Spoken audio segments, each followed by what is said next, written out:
So, I was thinking of narrating a couple of stories, a few stories from this author, Ruby Rose, that was recommended by a friend of mine, Diane Unger. And this is her first book. It's called Entombed in White and Other Works.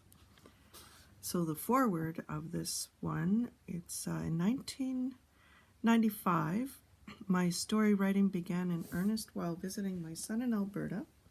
I was drawn to the small sketch of a small boy, possibly from the north, whose expression depicted sadness, loneliness.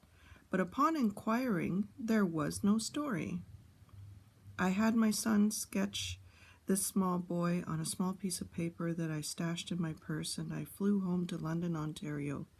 On the trip home, a potential story floated in my mind. I decided he looked Inuit. And once more, I began research. I set up props in my little office, and away I went into another world as a potential story. My longest thus far unfolded. Onga. It's spelled Onga. Onga it is. I unfolded to this day remains one of my favorites.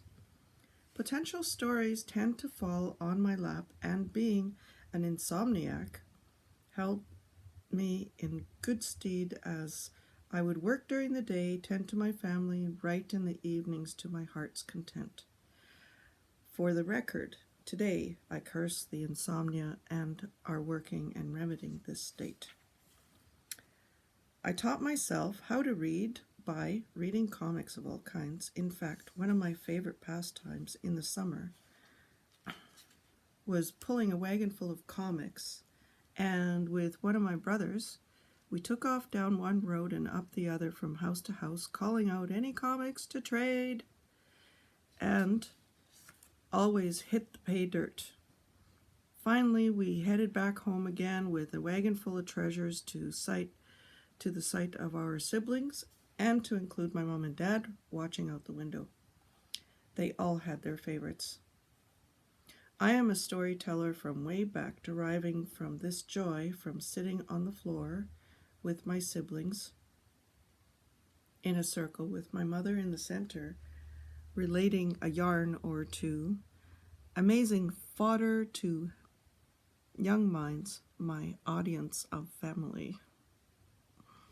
I tend to write for pleasure, sometimes in the stance of a diarist, and share some with my extended family.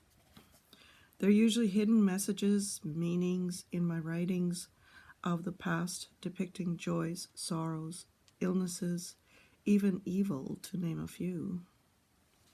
I fondly remember penning a small story to choose to call Dance Macrabe. Macrabe? Macrabe, I guess it's pronounced. All about microscopes and such, and sent it to my mom. Haha, as soon as she received it, read it, she phoned me and said, "If you intend to scare me, you have succeeded." Then bang went the phone. She really loved it. Ha ha ha. Only thing was, she felt itchy all over. I must say, writing has been a very pleasant outlet, if you will. Over the years, and being a military wife, I have had occasions to travel and observe. Today, I rather feel my age, as some words escape me, but I'm working on this. Enjoy. From Ruby Rose.